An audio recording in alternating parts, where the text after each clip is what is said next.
बहुत समय पहले की बात है। एक सुंदर और उपजाऊ गांव था। नाम था धरणीपुर।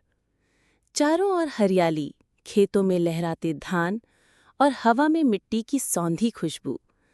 इस गांव पर राज करता था राजा उदय सिंह, जो अपनी वीरता और विशाल साम्राज्य के लिए दूर दूर तक प्रसिद्ध था।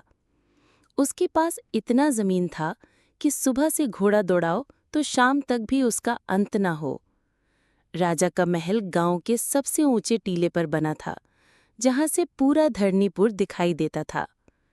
महल के चारों ओर विशाल दीवारें, सोने चांदी से जड़ी मूर्तियां और फव्वारे थे। लेकिन राजा की असली ताकत उसका वैभव नहीं, बल्कि उसकी भूमि और उसमें काम करने वाले हजारों मजदूर थे। राजा की जमीन पर सैकड़ों खेत थे। इन खेतों में मेहनत करते थे गांव के मजदूर।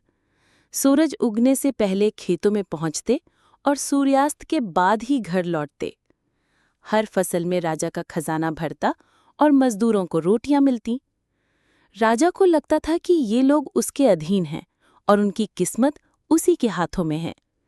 लेकिन एक दिन कुछ ऐसा हुआ जो राजा के घमंड को चकनाचूर कर गया। धरणीपुर में एक बुजुर्ग साधु आया। नाम था सूर्य बाबा।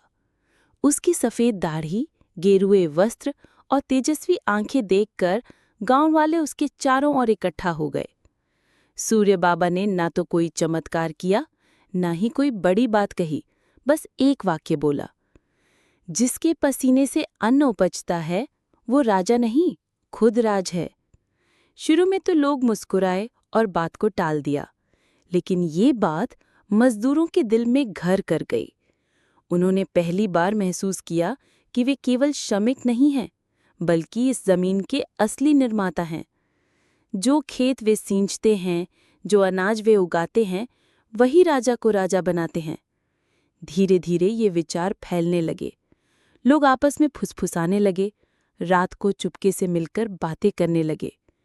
उन्हें अब केवल